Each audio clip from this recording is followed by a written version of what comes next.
Hello, everyone. Thank you for listening to this new episode of the Without Borders podcast. Today's episode is the fourth of our series of conversations with inspirational speakers coming from the world of technology, communications, and media. And we have those conversations to challenge us and ourselves and to look at our industry from different perspectives. My name is Shamina Peerboccus. I am an associate director at Tyto, and I will be the host for today's show.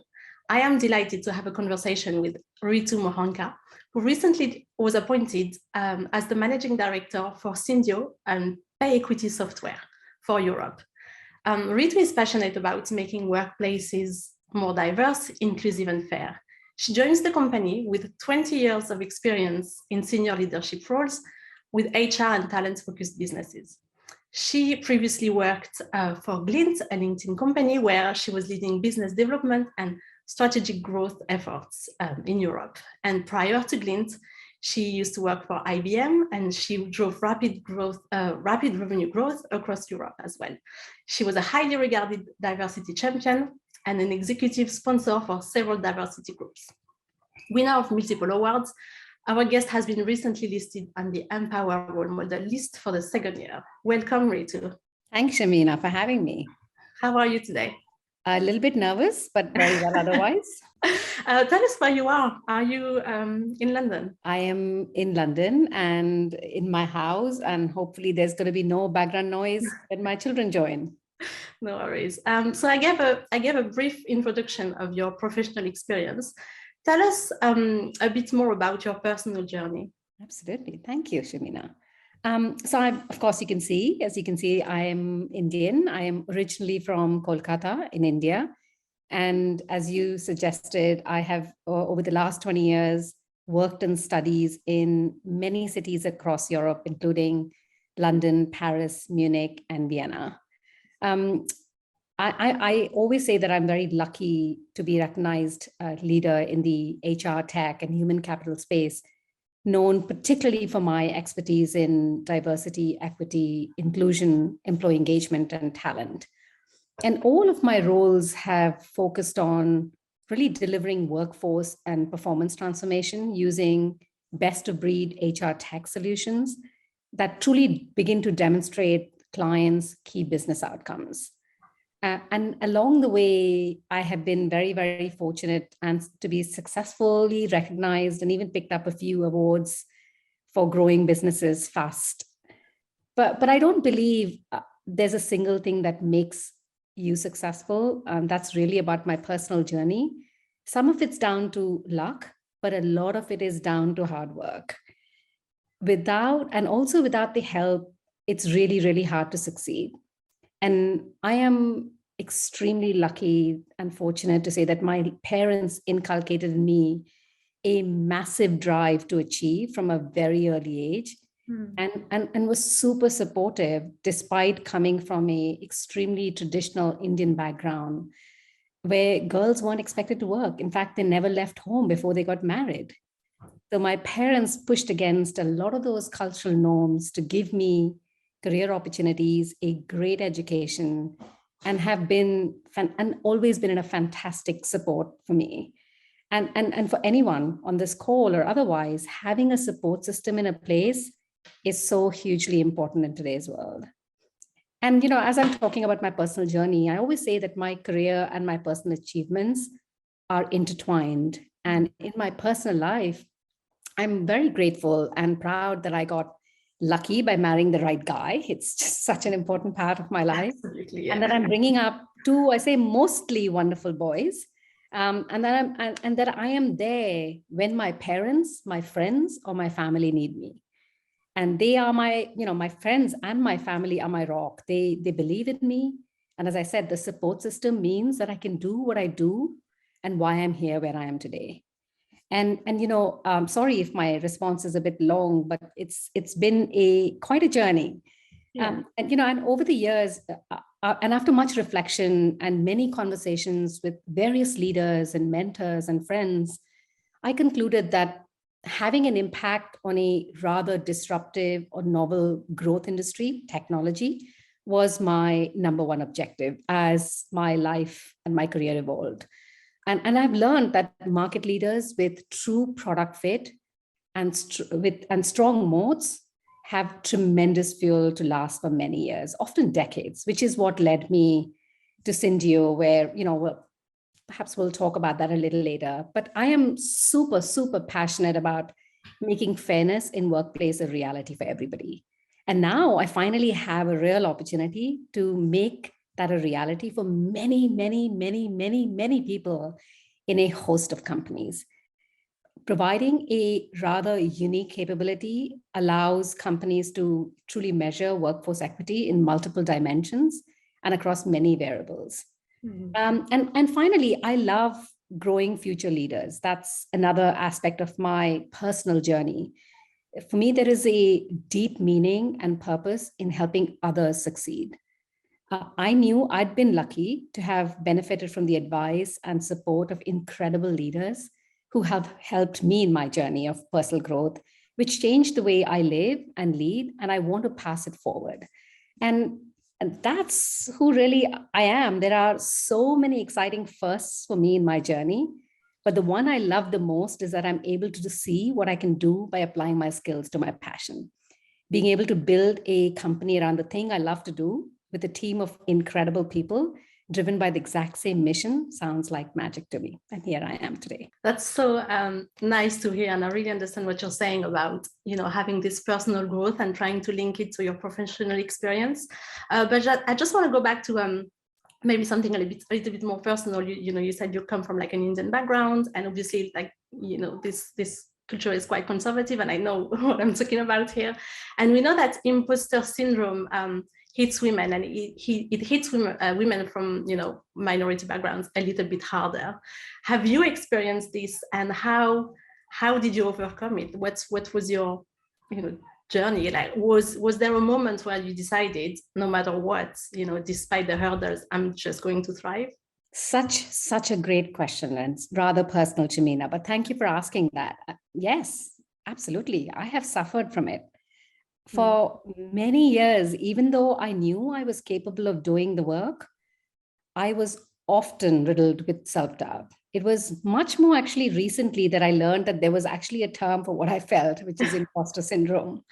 And imposter syndrome, just exactly as you said, has an outsized effect on certain groups. We are more likely to experience imposter syndrome if we don't see many examples of people who look like us or share our background and who are clearly succeeding in our field. And even though, I was lucky, as I keep saying the word luck, I was very lucky to be promoted several times in my previous jobs, but I constantly second-guessed my decisions. Even though people raved about either my skills or how I knew my industry inside out, or how I was really good at client relationships and stakeholder management, I refused to objectively look at the data that said that I was actually good at my job. For years, I thought of every opportunity that came my way was due to my gender or my color.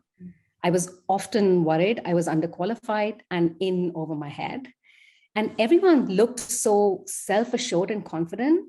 So I worked long hours to try to prove myself, too afraid to ask for help, because I thought, if I'm good as they think I am, I shouldn't need the help and I should be able to figure it out on my own. What I didn't realize that women often don't raise their hands unless they believe they check all the boxes, whilst men commonly put their hand up even if they barely qualify. So now I belatedly realize that talking about your imposter syndrome is the first step to dealing with it, rather than suffering in silence. And I give myself this advice all the time, and to others, is identify allies and advocates in the workplace who believe in you and who are supportive of you personally.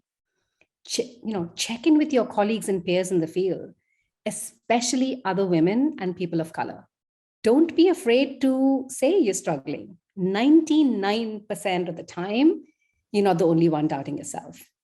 And this goes a long way toward validating the way you're feeling, which can be really helpful for convincing yourself that the imposter syndrome actually isn't real, especially if you experience it again. And it's so important to silence your inner critic and look towards your strengths. And that's exactly what I did we really tend to overfocus on our negatives when we feel imposter syndrome, only paying attention to supposed failures or deficiencies. Give yourself some credit for your accomplishments. You've come here because of something or because of who you are. It may be really hard at first because your mind will try to keep minimizing the good stuff that you do, but keep trying and finally believe. That's taken me a long time. Know that it is possible to get past your sticking points as long as you control your own destiny. Give your best and work hard. But, I won't lie, even today, I'm not totally free of self-doubt, but I'm in a much better place with my imposter syndrome. Sometimes I still hear the Debbie Downer voice in my head, but I've learned to reframe the message. It is now my advocate, not my adversary, challenging me all the time to move forward out of my comfort zone. Yeah.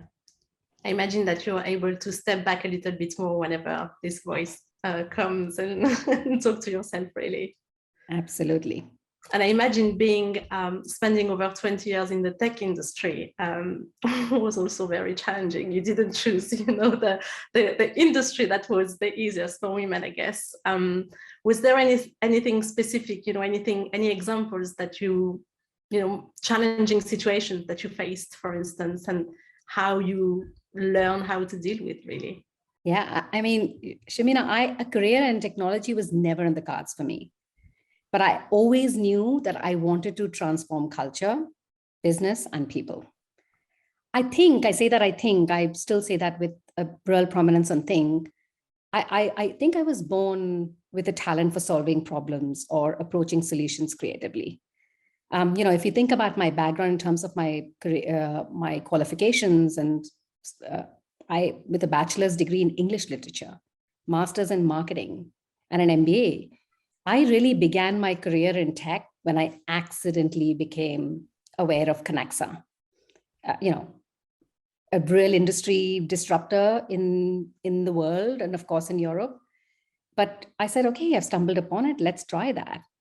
But the hardest part of my tech journey was building strong relationships and having a support system. And I keep going back to that. I never felt like I belonged anywhere because I was different to begin with.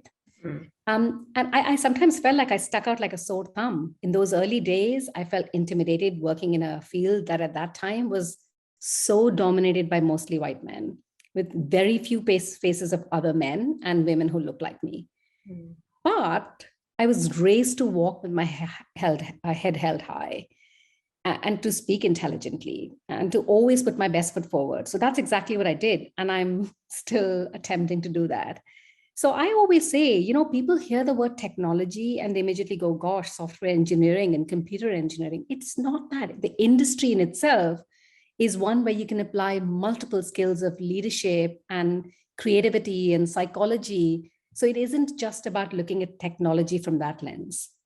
And, some words that I remember from the past always speaks to me.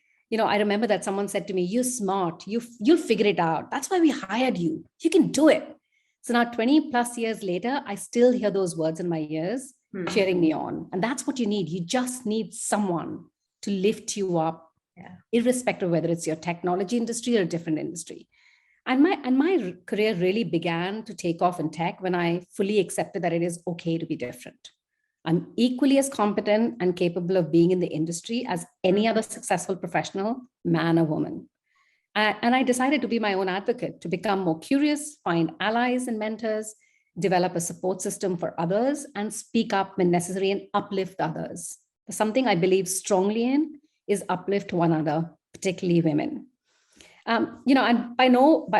This journey has not always been easy, but all the stress, tears, challenges have all been worth it. Technology is such an exciting field. I think I've stayed the course so long because it is a field that allows me truly to exude confidence, to be articulate, to be assertive, to be a team player. And most importantly, it's a field that allows you to be creative and think outside the box. I think, Shamina, I love what I do, especially when I see how information we provide through technology makes a large or a small impact. That's most rewarding for me. Sorry, my responses are a bit long. It's great. It's really nice listening to you. I think I like what you said about as soon as you embrace who you are, even if you're different, then you kind of like allow yourself to be yourself, I guess. And that's unlock something and can just really thrive, I guess. Yeah. So things are evolving. You recently joined Syndio as the managing director for Europe. Just tell us more about, your company, the mission, why it's so relevant today, and how this company actually is living the talk, if that makes sense. Yeah. Totally. Joining Syndio was a very intentional decision. I researched the firm carefully for a long time, but ultimately the decision came down to the leadership team and what a mission and the values-driven organization Syndio is. The fact that Syndio's values aligned to my own in putting people at the heart of what we do was super, super important to me. And Syndio was founded on the belief that organizations must do more than they say that employees are their most valuable asset. And sorry, I'm going to do a little bit of what Syndio, who Syndio is now. Yeah, absolutely. Mind, Shamina. So Syndio really uses technology to empower organizations, data to inform, and expertise to inspire. How do we help leading organizations to prove it to whether it's their employees, regulators, investors, and themselves that they really do care about their employees and their employees are their most valuable asset? So it's a SaaS company that uses data analytics to help companies measure, achieve, and sustain workplace equity, such as pay, opportunity, and representation.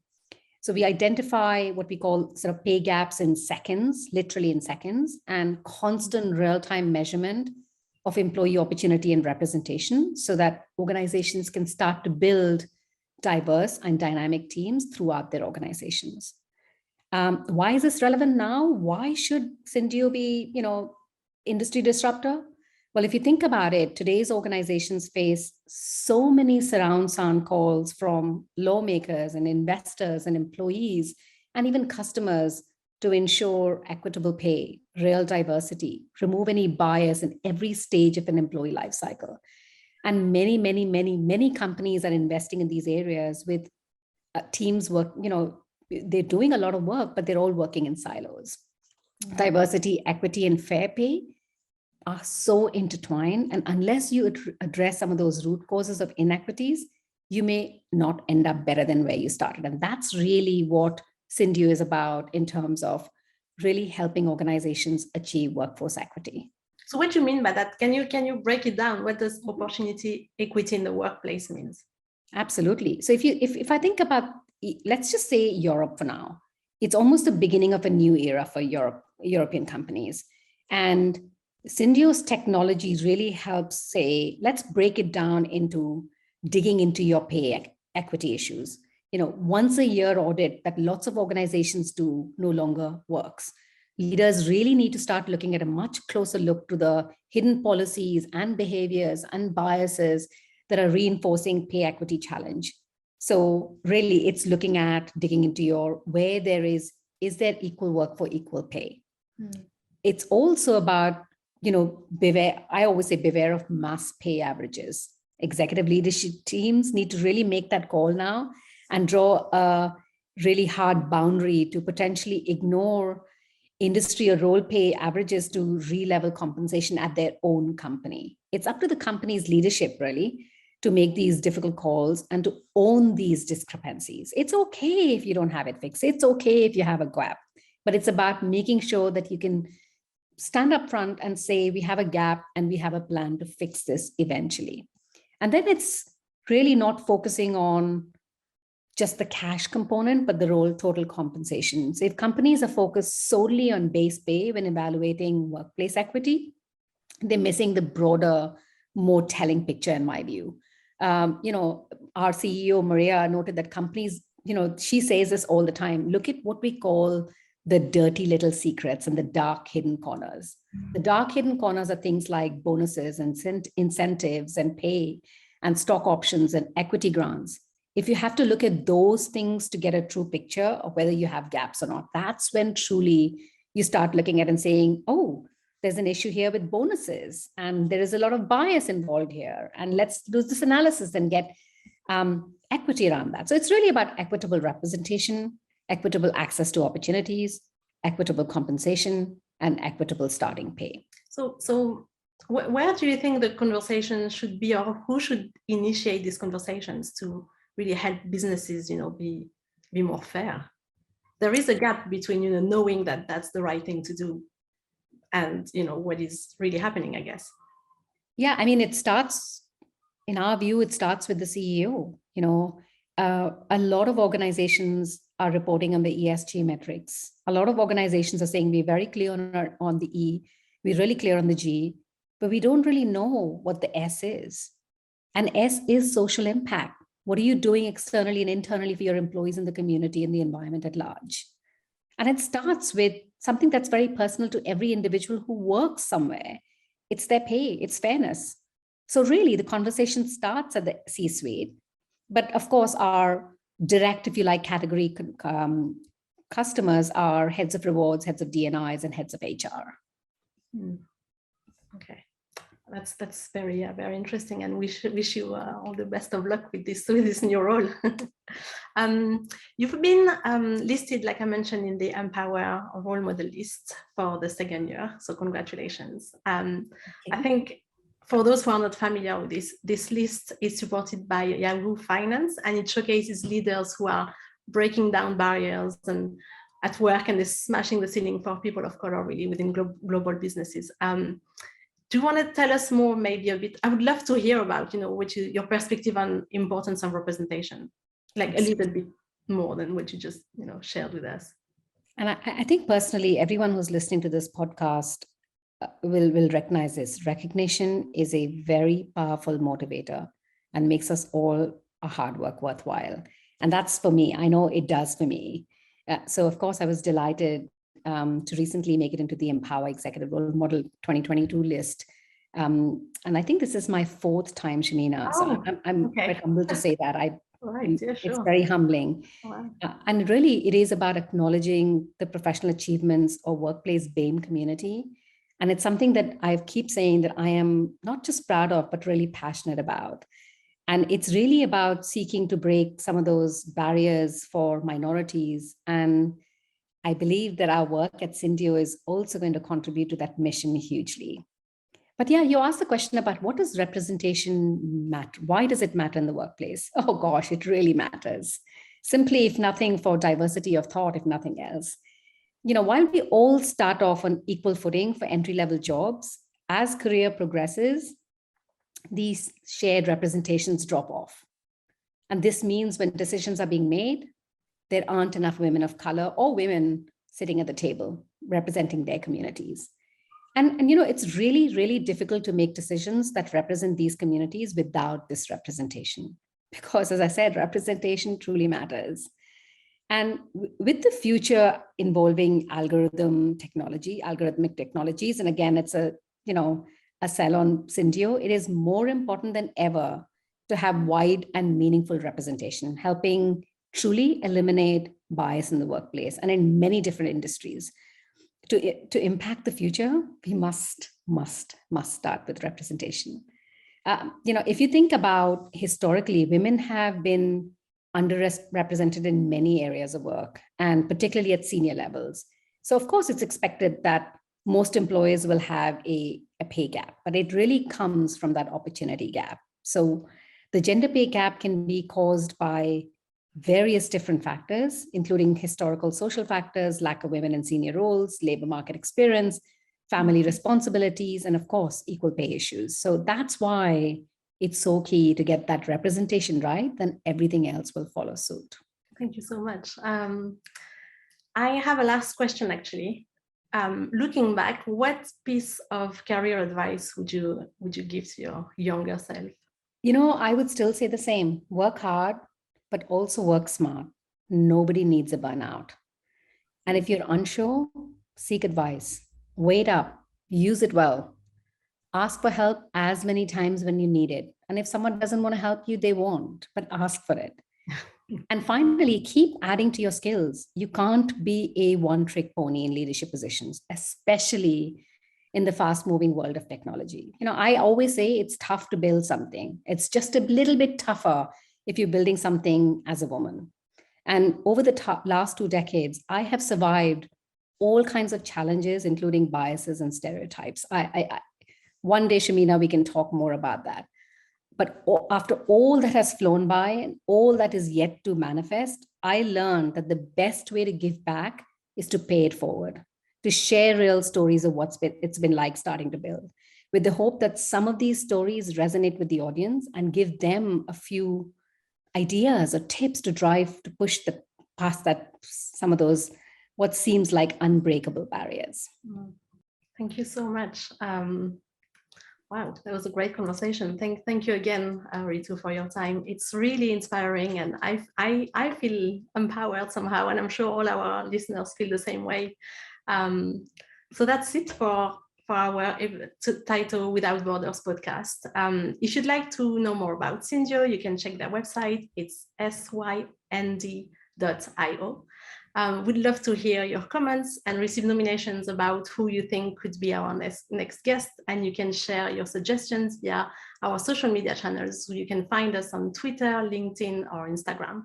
And if you loved what you hear today, please give us a positive rating and a review. They are greatly appreciated and really, really helpful. And lastly, if you want to keep track of our new episodes, make sure you subscribe to our Without Borders podcast. And that's it for today. Thank you so much for listening. Thank you for having me. Thank you.